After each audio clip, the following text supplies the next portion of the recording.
Welcome, and thank you for joining this deep dive from connectivity to sensing revolution, how wireless can see the invisible, prepared by Alpert Research Team. Today we're exploring how wireless sensing isn't just another buzzword. It's really a fundamental fusion, turning the airwaves used for Wi-Fi and 5G into a silent, perceptive nervous system. We're going beyond simple connectivity, transforming everyday routers and base stations into sentinels that can detect motion, monitor health, and optimize cities.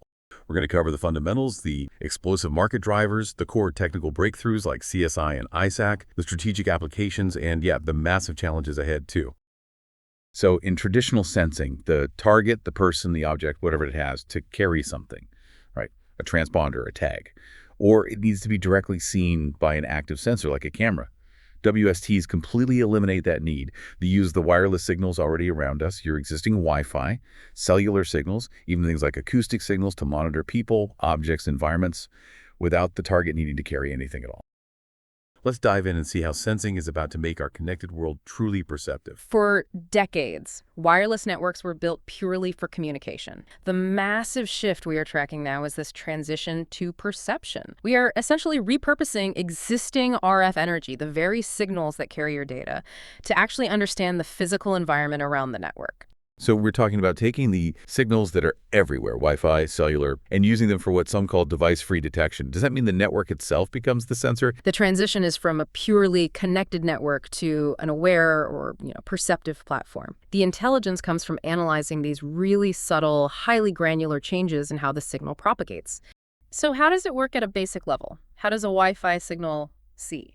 Well, the core idea is actually quite elegant. WST analyzes signal perturbations. Perturbations, you mean like changes? Yes, tiny changes. Yeah. Subtle shifts in the signal's phase, its amplitude. These happen whenever an electromagnetic wave bumps into something, an object, a person, even just changes in the air. By measuring these tiny changes, we can infer really detailed information about the environment. And crucially, we can do this without needing the target to wear any kind of sensor. So wait, we're basically turning what used to be noise or interference, something engineers worked hard to minimize, into useful data. That's a great way to put it. We're flipping the script on interference. Now it's information. Are there different ways this sensing happens? Is it always like radar actively sending out a ping? It actually uses both active and passive approaches. Active sensing is kind of the traditional model, like you said, similar to radar. A device sends out a known signal, like a pulse, and then listens for the reflection. But the real breakthrough, I think, is with passive sensing. In this mode, the target doesn't need to transmit anything at all. The system can leverage ambient signals that are already there, like your existing Wi-Fi traffic, or it might listen to reflections from a separate transmitter that isn't the target itself. The network itself becomes this distributed, pervasive sensor. And that directly leads to what you call device-free. It's absolutely the game changer for adoption, yes. Device-free means you don't need a wearable tag, no battery-powered sensor on the person or object you're monitoring. It enables scalable monitoring, potentially more privacy-preserving monitoring in all sorts of environments. Why this paradigm shift now? What's the data telling us? The timing, well, it's pretty much perfect. It's because of technological convergence. You've got the maturity of 5G infrastructure, the push towards 6G, the sheer number of IoT devices out there, and maybe most importantly, the sophistication of artificial intelligence. We finally have the computational power readily available to refine that raw, often noisy signal data into actionable insights. That just wasn't really feasible on a large scale 5 or maybe even 3 years ago. Based on the Alpert Research Team's analysis, the global wireless sensing market is projected to grow. We are looking at a surge from about $14.9 billion in 2024 to over $150.4 billion by 2032. Wow, that's nearly a tenfold increase in less than a decade. That points to a compound annual growth rate, CAGR, exceeding 20%. That kind of growth doesn't happen without some serious underlying demand. Yeah. What are the key market drivers fueling this? The demand is being fueled primarily by 4 massive verticals. Healthcare is a huge one, automotive, smart cities, and heavy industry like manufacturing and logistics. And if you look across the broader ecosystem, the traditional wireless sensor network market, the WSN segment, which is now starting to incorporate this device-free sensing idea, that's also expected to reach something like $79.6 billion by 2035. The whole sensor landscape is reshaping itself around this perception capability. That economic argument also seems really strong, the economic efficiency aspect. You mentioned leveraging existing infrastructure. The fact that you can potentially use your existing Wi-Fi access points, your network interface controllers or NICs, or your 5G base stations, it dramatically changes the return on investment, the ROI calculation. You're leveraging the sum cost of all that connectivity infrastructure you already paid for. And this efficiency then meets a real need, the IoT ecosystem demand. Pretty much every major industry, vertical smart homes needing non-intrusive monitoring, healthcare, precision industrial automation, smart cities, they all need better ways to do contactless pervasive sensing. WST fills that gap. If companies have to invest heavily in specialized edge AI processing training these complex models, what does the true ROI timeline look like? Is it really that immediate? The immediate 60% cost saving you see is primarily in the deployment phase. However, you are absolutely right. The expense shifts. It moves away from CapEx, the hardware purchase, towards OpEx software development, needing AI talent, data labeling, model maintenance. But the ROI timeline is accelerated quite significantly because we're leveraging COTS, commercial, off-the-shelf hardware. Okay, so using stuff that's already mass-produced. Dramatically lowers the barrier. It accelerates the machine learning development cycle because you suddenly have access to vast amounts of data from existing, widely deployed protocols. So the economic angle is that COTS drastically reduces the hardware barrier to entry. It shifts the competitive landscape more towards who has the superior software, the most robust AI model. And there's another benefit too. The network itself becomes more efficient. By using this sensing data to proactively optimize communication, sometimes called sensing-assisted communication network, can actually realize significant energy savings. We're seeing figures around 30%. If the network knows where a user is moving or where obstacles are, it can adjust things like beamforming much more precisely, almost instantly. It avoids wasting power transmitting signals where they aren't needed. Can you give us a couple of concrete examples of the urgent needs driving this adoption? Sure. Look at the demographics in many developed countries, the global aging population. There's a massive, growing demand for continuous but non-wearable health monitoring. Wireless sensing allows for contactless detection of vital signs like breathing rate, heart rate, and critically, fall detection for elderly individuals living alone. It addresses a huge need for safety without forcing someone to wear a potentially uncomfortable or stigmatizing device 24/7. And the other example? Modern manufacturing and logistics. They require predictive maintenance sensing minute vibrations in machinery before it fails. They need worker safety monitoring, especially in harsh or isolated environments. Sensing technology, particularly RF sensing, can meet these demands because it's robust. It often works through occlusions like walls or equipment, which cameras can't do. So the market isn't just being pushed by cool new tech, it's being actively pulled by these massive unmet societal and industrial needs.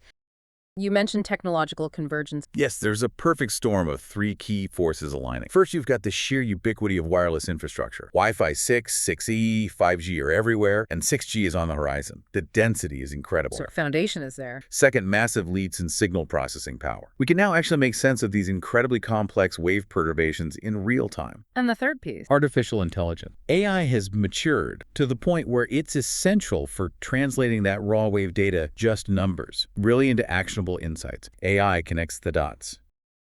Two things really accelerated practical adoption. First, the definite move towards 6G standards that explicitly natively integrate sensing. This concept is called ISAC, Integrated Sensing and Communications. But the key point is that sensing becomes a first-class citizen in the network design, not an afterthought. Second, was the growing availability of commercial, off-the-shelf hardware COTS hardware that can easily extract the raw data needed. Specifically something called channel state information, or CSI. That opened the floodgates for building practical sensing platforms outside of major corporate labs. Right, it moved from purely theoretical to something people could actually build and test. Where is this wireless sensing technology actually making an impact in the physical world today or very soon? Let's start with perhaps the most sensitive sector, healthcare. Healthcare applications are a major driver, primarily because of the contactless nature and the potential for high accuracy. We're talking about continuous monitoring of vital signs, breathing rate, heart rate, without any device needing to physically touch the patient. This is critical in many scenarios. Post-operative recovery monitoring at home, managing chronic respiratory or cardiac conditions, or even tracking patient status during pandemics without requiring close contact. Robustly monitoring respiration rates is a key application. Research has shown that systems using techniques like the CSI can achieve reliable breathing monitoring, even extending the range up to 8 meters away from the person. And you mentioned robustness being key. Absolutely crucial. Models based on understanding the Fresnel zone physics, for instance, have proven effective even if the patient shifts position or changes their orientation in bed. This minimizes false alarms and increases clinical trust. And this kind of data feeds directly into applications like elderly care and safety. High accuracy human activity recognition HAR can distinguish distinguish between activities like walking, sitting, sleeping, and perhaps most critically, reliable fall detection. Modern wireless sensing systems are achieving over 90% accuracy in HAR and fall detection. Providing a kind of non-intrusive safety net. For elderly individuals living independently, it offers peace of mind without requiring them to wear a pendant or constantly interact with the device. Moving to smart cities and building. This seems like an area driven primarily by efficiency gains. The primary motivation here is often energy optimization. Real-time occupancy detection in large commercial buildings, university campuses, even homes, since using the existing Wi-Fi infrastructure allows HVAC systems, heating, ventilation, air conditioning, and lighting systems to dynamically adjust based on actual presence. This leads to substantial, proven energy efficiencies. The figures often cited are potentially up to 30% energy savings in building management. Beyond individual buildings, the same sensing principles can be applied using municipal Wi-Fi or cellular networks for real-time traffic flow analysis, detecting congestion hotspots, managing parking availability, and perhaps even providing anonymous security alerts based on unusual movement patterns in public spaces. The automotive sector is another huge area, demanding really high levels of safety and precision. How is wireless sensing enhancing things like advanced driver assistance systems and V2X? Wireless sensing, particularly using dedicated automotive radar in the mmWave bands, but also increasingly leveraging V2X communication signals themselves for sensing, is becoming essential for ADAS. It provides a robust, all-weather sensing layer that complements cameras and LiDAR, especially in detecting vulnerable road users or obstacles in poor visibility conditions. It enhances V2X communication by providing awareness of objects that might not be transmitting your own V2X signals. Inside the cabin is another key area, using radar or even Wi-Fi sensing to monitor the driver for signs of distraction, drowsiness, or medical events through microdoppler analysis of breathing and movement patterns. UWB, with its centimeter-level localization, is becoming the backbone for secure, reliable keyless entry systems and for the precise relative positioning needed for autonomous vehicle platooning or cooperative maneuvering. Detecting if only a child is present is the key challenge. These systems are showing remarkable results. The source mentioned a 99% detection rate for very young children, 0 to 6 years old. But how does it work in a noisy car? That's the core challenge, robustness in a complex environment. The key seems to be in analyzing the autocorrelation function, ACF, of the received CSI signal over time. It captures the temporal patterns and consistency of the signal changes. The insight is that children, being smaller, tend to create reflections with smaller spatial characteristics. More importantly, their movements, even sleeping breaths, often have different frequencies and patterns, maybe faster, more fidgety micro-movements compared to an adult, or the very static reflection from an inanimate object like a bag. The deep learning model is trained to recognize these unique spatial and temporal signatures captured in the ACF. How does this non-visual sensing approach solve some unique industrial problems? Industrial settings are often harsh, dusty, noisy, with lots of metal and machinery causing occlusions and RF reflections. Continuous monitoring is often needed, but deploying traditional sensors can be difficult or expensive. Wireless sensing, especially RF-based, enables things like highly accurate asset tracking, even in these complex environments. Sometimes this uses passive, battery-free tags that actually harvest energy from the ambient RF signals themselves, making them maintenance-free. Let's look at the consumer space. Consumer electronics and extended reality, XR. Sensing seems fundamental here. It absolutely is. For gesture recognition and human-computer interaction, that high-granularity CSI data is key. Analyzing the CSI Doppler frequency shift, which relates to movement speed, allows systems to recognize very fine motions. Like individual finger movements. Exactly. Recognizing subtle hand gestures, finger taps, swipes in the air. This level of detail is essential for creating natural interfaces for future devices. Truly immersive XR, believable holographic experiences, or seamless mixed reality, they all demand extremely accurate localization, knowing exactly where the user is and where the limbs are, and near real-time motion recognition. Particularly using higher frequency bands is the underlying technology that promises to deliver that seamless, unobstructed interaction.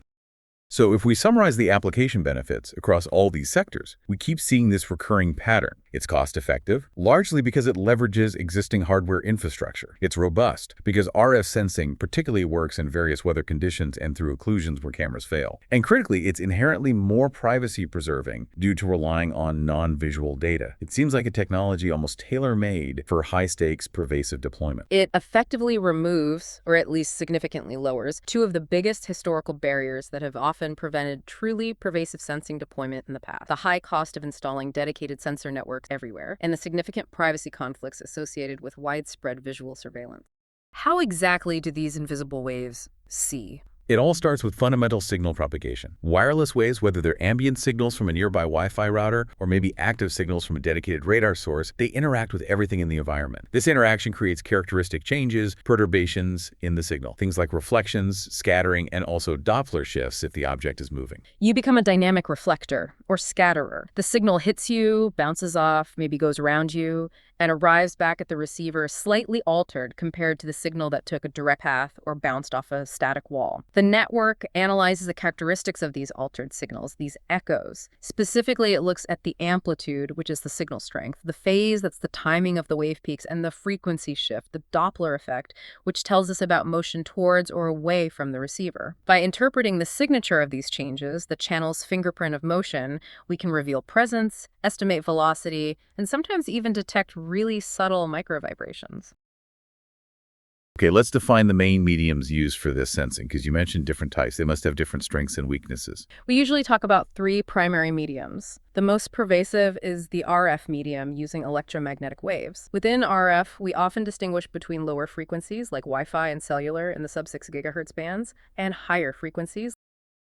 Let's start at the lower end of the spectrum, the signals most people are familiar with. RF medium, sub-6 gigahertz. So Wi-Fi, 4G, 5G. These signals, operating below 6 gigahertz, have characteristics we all experience. They have pretty long range, and they're good at penetration. They go through walls, furniture, most common obstacles reasonably well. Okay, so the implication for sensing. Well, it means they're great for tasks needing coarse spatial resolution. Things like basic presence detection as someone in the room, general activity monitoring, large-scale localization where someone approximately within a building. They're very effective for those broader tasks, but they lack the fine detail needed for, say, recognizing hand gestures. To get that fine detail, we need to go higher up the frequency ladder, to milliwave and terahertz. Millimeter wave is typically 24 to 100 gigahertz, and sub-terahertz is roughly 90 to 300 gigahertz. And what changes dramatically up there? Bandwidth. Massive amounts of bandwidth become available. This expansive bandwidth is the key. It allows for distinguishing subtle hand gestures, tracking individual finger move, or monitoring minute physiological move. That requires high resolution. Is there anything that bridges the gap? UWB is quite special, yes. It occupies a unique space. It uses a very, very large bandwidth. The standard mandate's at least 500 megahertz, but radar-specific UWB devices often use 2 gigahertz or even more. It relies on pulse-based modulation. These pulses are incredibly short nanoseconds, sometimes even picoseconds wide. It gives UWB superior range resolution. It can distinguish between objects that are very close together in distance much better than narrower band systems. And crucially, while it is higher frequency than Wi-Fi, it still penetrates non-metallic materials quite well. And for the modulation, it uses techniques like impulse radio UWB or IR UWB, often with pulse position modulation, PPM, or biphase modulation, PPM, to encode data if needed, though for pure sensing, the pulse timing is key. Optical sensing using visible light or infrared IR offers potentially the highest resolution for detailed imaging and precise gesture recognition. You see it a lot in consumer electronics, like in some XR headsets for hand tracking. The major limitation, as you guessed, is the strict line of sight requirement. You simply cannot sense through a wall or even really through a thick curtain using light waves. Acoustic sensing, often using ultrasound frequencies above human hearing, typically relies on the Doppler effect. Like the police speed gun, but with sound. Sort of, yes. The system emits an ultrasonic wave. If a target, like a hand making a gesture, is moving, the reflected wave comes back at a slightly different frequency. Analyzing this frequency shift tells you about the target's velocity and movement. It's used quite a bit for gesture recognition, also for some health monitoring tasks and localization. It can use sound traveling through the air, but also structure-borne sound vibrations traveling through objects. And physics changes depending on how close you are, near field versus far field. Exactly. If the sensor is very close to the target, you have to use the near field model. This treats the sound wave as spherical, expanding outwards. It means you need to account for differences in amplitude arriving at different microphones, which adds complexity. And further away? Further away, you can often use the far field model. This simplifies things by assuming the sound wave acts like a flat plane. The geometry and math become much more manageable. The specific technologies that make sense of these signals. Channel state information, CSI. CSI is really foundational, especially for sensing using Wi-Fi and modern cellular networks like 4G and 5G. You can think of it as a highly detailed fingerprint of the wireless channel right now. It characterizes every single path that the wireless signal takes as it travels from the transmitter, TX, to the receiver, RX. It captures the combined effect of everything happening in the environment, the signal bouncing off walls, reflection bending around corners, diffraction scattering off furniture or people, all of it. It's much more detailed than just looking at signal strength. Simple signal strength, RSSI, is just one number representing the total received power. CSI gives you granular information about both the amplitude and the phase shift of the signal across multiple subcarriers. Modern systems like Wi-Fi and 5G use MIMO and OFDM, orthogonal frequency division multiplexing. OFDM is key here. It splits the wide communication channel into many narrow independent frequency bands called subcarriers. Each one of those subcarriers carries its own unique amplitude and phase information, reflecting how that specific frequency traveled through the environment. So instead of one RSSI number, you get 58 complex numbers, each with amplitude and phase. That's a lot more information about the channel. When an object moves or even just exists in the channel, it causes multipath propagation.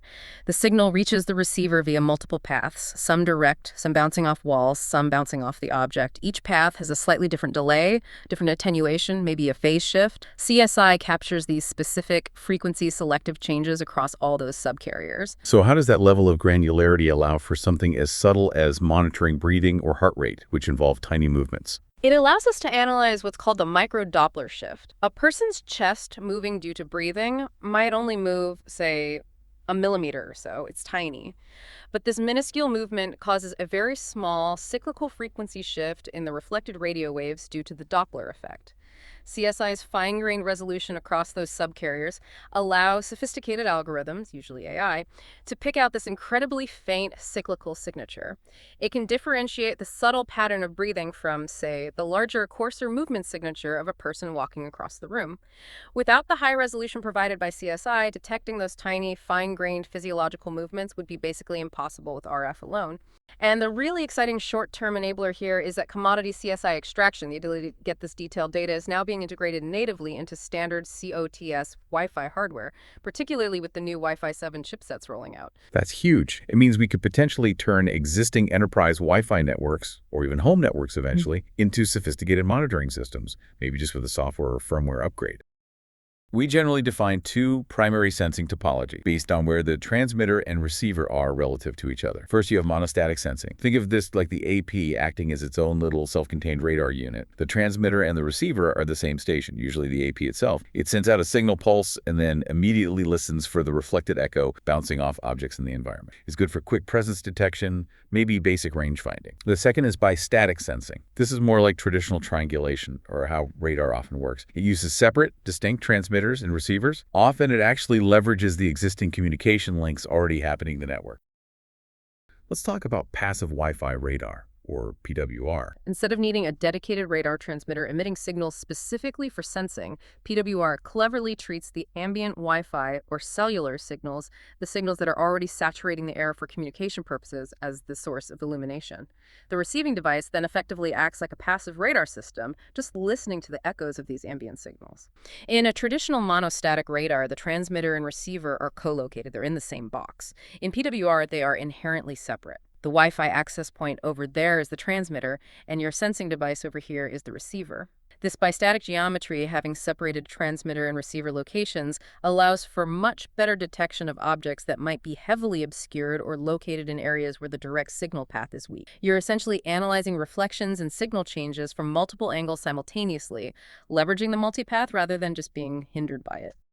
That sounds like the recipe for building a system that can actually work reliably in a complex, cluttered environment like someone's apartment or a busy factory floor. Joint CSI-PWR fusion, often combined with sophisticated AI, is how we address that critical technical challenge of multipath complexity. The goal is to ensure that whether the motion is direct line of sight or heavily obstructed behind furniture, the system can maintain high accuracy and reliability.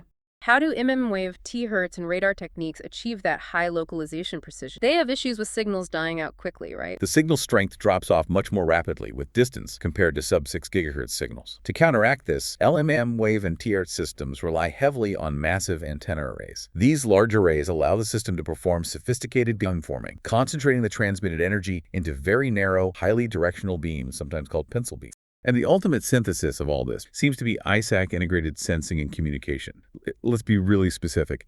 How does ISAC differ fundamentally from just, say, putting some sensing antennas and communication antennas on the same cell tower? Isn't that just coexistence? ISAC is not just coexistence. Coexistence simply means two separate systems might share the same physical infrastructure or maybe take turns using the same spectrum. ISAC implies a much deeper, more fundamental fusion. It's designed right down at the waveform and signal processing layers. It means the signal waveform itself is intrinsically dual use.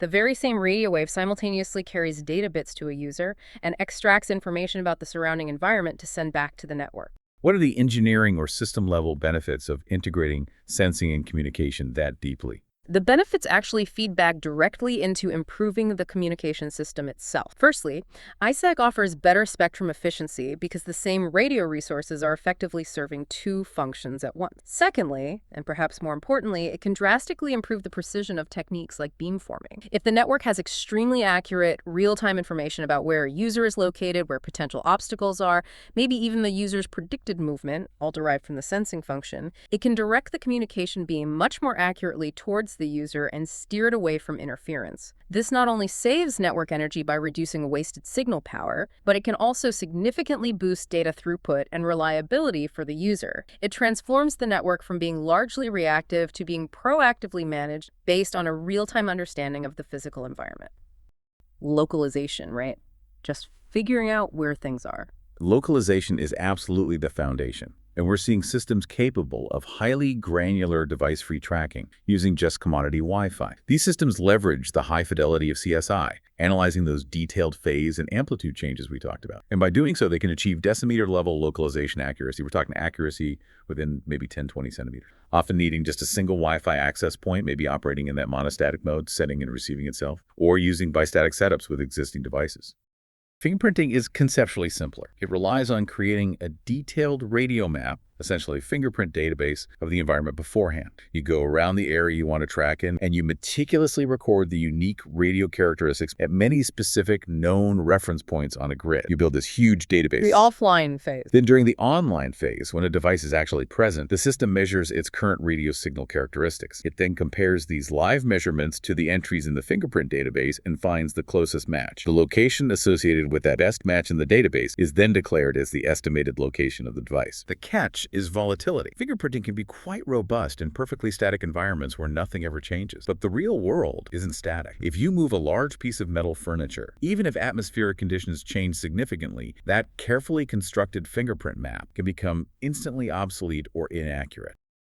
And for specialized radar systems using those impulse radio techniques, how are the core measurements range and velocity actually calculated? Range or distance is typically estimated using time of flight. Measuring the travel time of the pulse. The system sends out an ultra-short pulse and measures the precise time it takes for the reflection to return. Since radio waves travel at the speed of light, the distance is simply half the round-trip time multiplied by the speed of light. Distance equals c2. The accuracy hinges entirely on how precisely you can measure that tiny time delay do.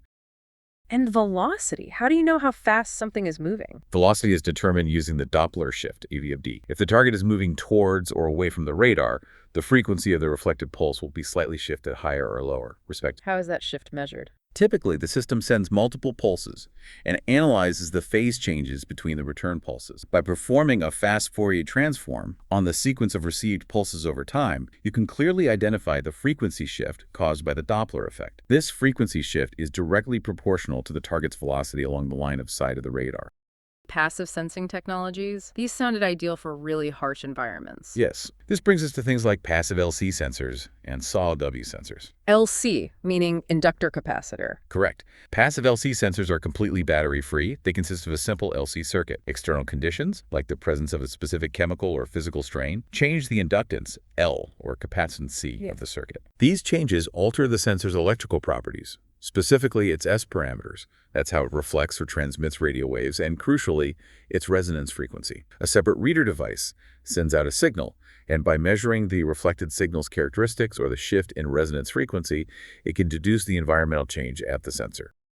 This tight focus serves two purposes. It delivers enough energy to the target and back despite the path loss. And critically for sensing, the narrowness of the beam provides very high angular resolution. You know exactly which direction the reflection came from. And that translates to location accuracy. Directly. To give you a sense of scale, achieving a 1-meter localization error at a 50-meter distance requires an angular accuracy of about 1 degree. That's incredibly precise, far beyond typical communication needs, and it's only achievable through these highly directional pencil beams from massive MIMO systems. And we're seeing two main design paradigms emerging try to negotiate this beam manipulation challenge. First, there's the communication-centric approach. You can say this is the more conservative way. Here, sensing is treated more like an opportunistic add-on. The system designs the waveform primarily to maximize communication reliability and data rate. That's priority number one. And then it sort of exploits that existing communication waveform secondarily to extract some radar or sensing information. Communication performance remains the absolute unwavering priority. The second approach is more ambitious, maybe riskier,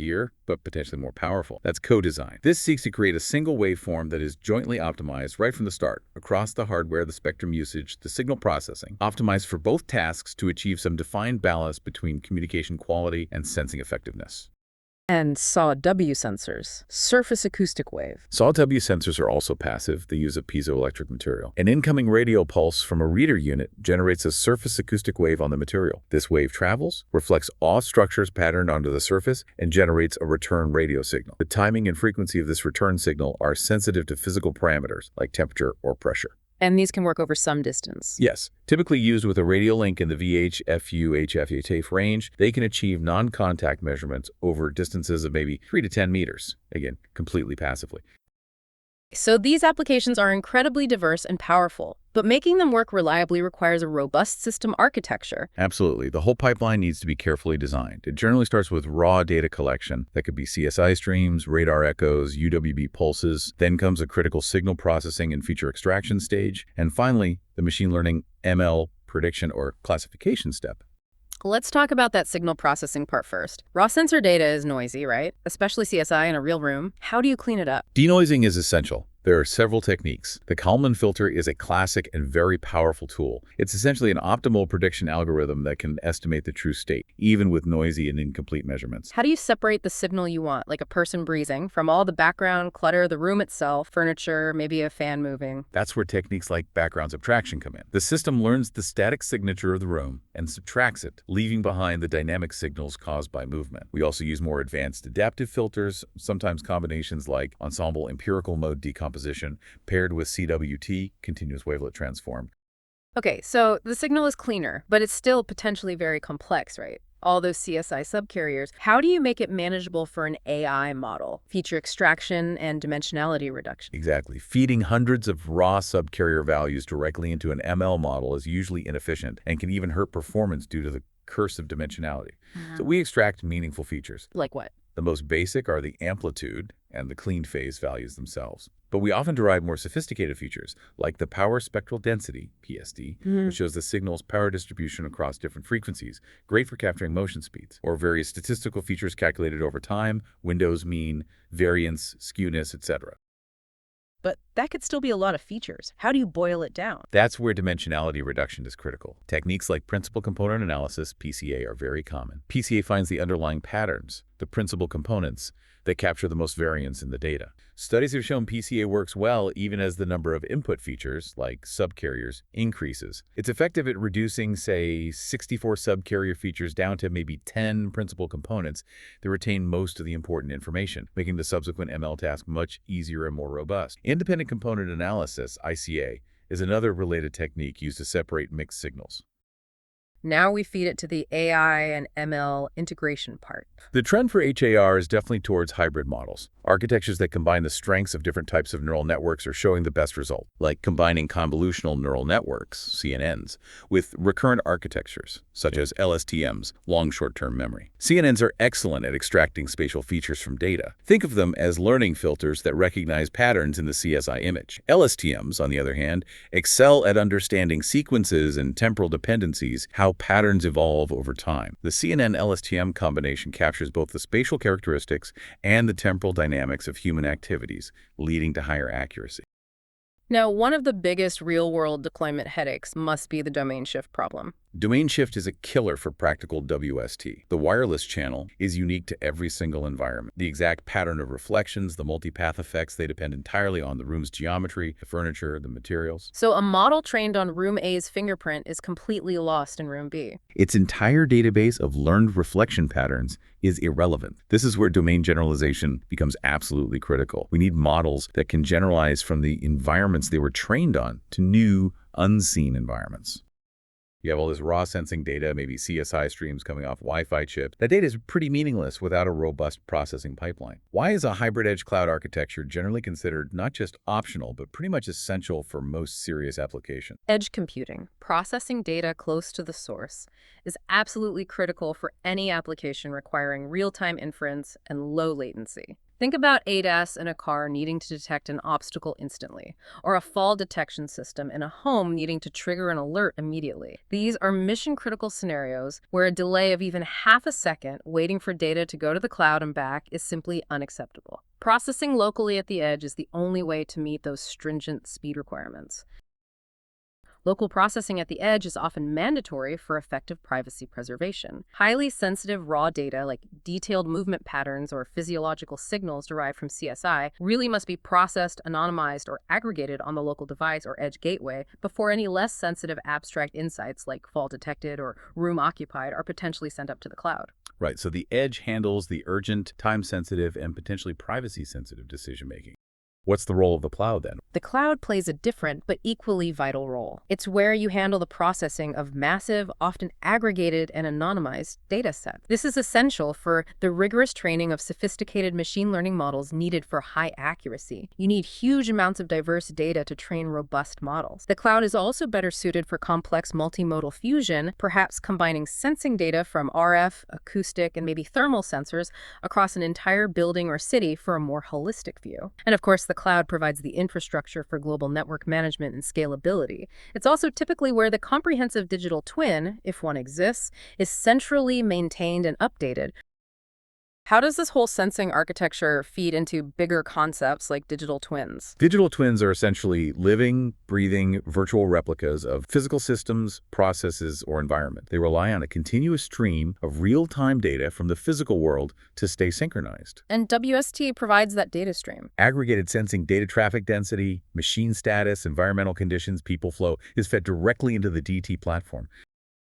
Now, handling all this data, especially activity data, which is inherently private, raises concerns. FL is rapidly becoming the preferred, perhaps the only tenable solution for large-scale deployments where privacy is paramount. Centralizing raw CSI activity data from thousands of users into one server is just not feasible from a privacy and security perspective. So FL avoids that? Yes. With federated learning, the core ML model training happens locally on the user's device, or perhaps at the edge, like a local 6G base station. The raw sensing data never leaves the local environment. Only the aggregated, anonymized model parameter updates, the learned weights, are sent back to a central server to be combined to improve the global model. This way, the collective model gets smarter over time, benefiting from diverse data, but without compromising individual user privacy. For any technology to move successfully from research pilots and niche applications to true global scale and interoperability, standards are absolutely non-negotiable. Where is the most immediate, commercially relevant standardization happening right now for wireless sensing? The most immediate and arguably most impactful commercial catalyst is happening within the Wi-Fi ecosystem, specifically with the IEEE 802.11bf standard for Wi-Fi sensing. The formal approval of 802.11bf is a really massive step. This standard formally defines the necessary MC layer protocols and PHY layer physical characteristics needed for commodity Wi-Fi chipsets to perform standardized sensing functions, covering measurements like range, velocity, and angle of arrival estimation. Functionally, the amendment creates this formalized three-step framework. First, there's the sensing session setup. This phase involves identifying the session, defining the scope, basically what's being measured between which devices. Second, you have the measurement setup and the sounding phase. This is the core action. The access point, the AP, typically sends out a specific frame called a sensing NDP announcement. It's followed by a non-data pack, often called an I2R NDP, meaning initiator to responder. This NDP is a standardized known signal. The key is that the receiver station knows exactly what the signal is supposed to look like. So any distortion, any change caused by the environment reflections becomes measurable and predictable against that known baseline. And then the third step is the reporting phase. Finally, the receiver STA transmits the sensing measurement results, that detailed CSI data, back to the AP or whoever requested it. This reporting can be immediate or it can be delayed, but the critical part is that the raw CSI data is shared in a standardized, interoperable format defined by 11BF. Why is this specific standardization so impactful for commercial off-the-shelf deployment? It creates a unified, interoperable playing field. It means that any device manufacturer using a standards-compliant Wi-Fi 7 or future chipset can now reliably enable quite sophisticated sensing features without resorting to proprietary algorithms or hardware hacks. This dramatically accelerates short-term adoption, particularly in spaces like smart homes, enterprise buildings, and campus environments where Wi-Fi is already ubiquitous. It also ensures that we rapidly generate the sheer volume of standardized sensing data needed to train and mature those large-scale AML models we were just discussing. What about the cellular side, particularly 5G and the roadmap towards 6G? What's happening with standards there, typically led by 3GPP? The cellular evolution towards integrated sensing started more formally with 5G Advanced, specifically in 3GPP releases 18 and 19. These initiated the definition of some basic building blocks for integrated sensing and communication, but arguably the focus there was still largely on enabling coexistence or coordination between separate sensing and communication functions. Instead of designing communication systems and sensing systems like radar completely separately, ISAC aims to integrate them natively into the 6G radio access network right from the start. It enables two powerful intertwined capabilities. First, the network has a sensor role. The entire 6G infrastructure, with its expected dense deployment of base stations, GMBs, intelligent surfaces, massive antenna arrays, essentially becomes one giant distributed, coherent sensor system. Capable of Incredibly high accuracy localization, potentially down to centimeter-level precision over wide areas. It can also perform imaging and environmental mapping. And the second role, you mentioned synergy. That's sensing-assisted communication. This is where the environmental information gathered by the sensing function is fed back to improve the communication function itself. This avoids connection drops, reduces network measurement overhead, less probing needed, and ultimately boosts both spectral efficiency, more data throughput, and energy efficiency. The sensing directly helps the communication. Besides Wi-Fi and cellular, we should probably acknowledge the other specialty standards that round out the ecosystem. UWB, standardized under IEEE 802.15.4 ZEIS, is essential for applications demanding secure centimeter-level ranging accuracy. Think high-precision localization, secure access control, item-finding areas where timing precision is paramount, and BLE, Bluetooth Low Energy, is crucial for very low-power proximity detection, presence sensing, and basic direction-finding applications. It offers complementary capabilities, often focused on hyper-efficient operation in the immediate vicinity of a personal device, like tags or beacons. Let's start with the key technical challenges. What are the big ones? Arguably, the biggest persistent technical challenge remains multipath complexity. Real-world environments are messy and dynamic. People move, doors open and close, furniture gets rearranged, even temperature and humidity changes can subtly alter RF propagation. All this creates chaotic, constantly changing multipath signal reflections, which can severely degrade the accuracy and, crucially, the reliability of sensing models trained in one specific state. Achieving true generalization making models that work robustly across diverse and changing environments requires continuous innovation in AI. We also touched on limitations for the really high-resolution applications. That's the bandwidth and interference issue. Achieving very high-resolution imaging is fundamentally constrained by the limited bandwidth available in current Wi-Fi or even 5G frequency allocations. This limitation is a key driver necessitating the strategic push towards utilizing the much wider bandwidths available in the human wave and eventually sub-2 GHz spectrum allocated for 6G. With very large antenna arrays, physically large and very short wavelengths, the receiver device is often no longer in the far field, the transmitting array, where the waves look flat. Instead, it falls into the near field region, sometimes called the Fresnel region. In this region, which might extend meters away from a large array, the signal wavefronts are no longer flat, planar waves. They exhibit significant curvature. Curvature, like the wave is bending. Exactly. And this curvature, which we can measure, often called the curvature of arrival, provides an entirely new geometrical dimension that we can measure and exploit for sensing. It's complex. So in that co-design world, the system still has to compromise somehow.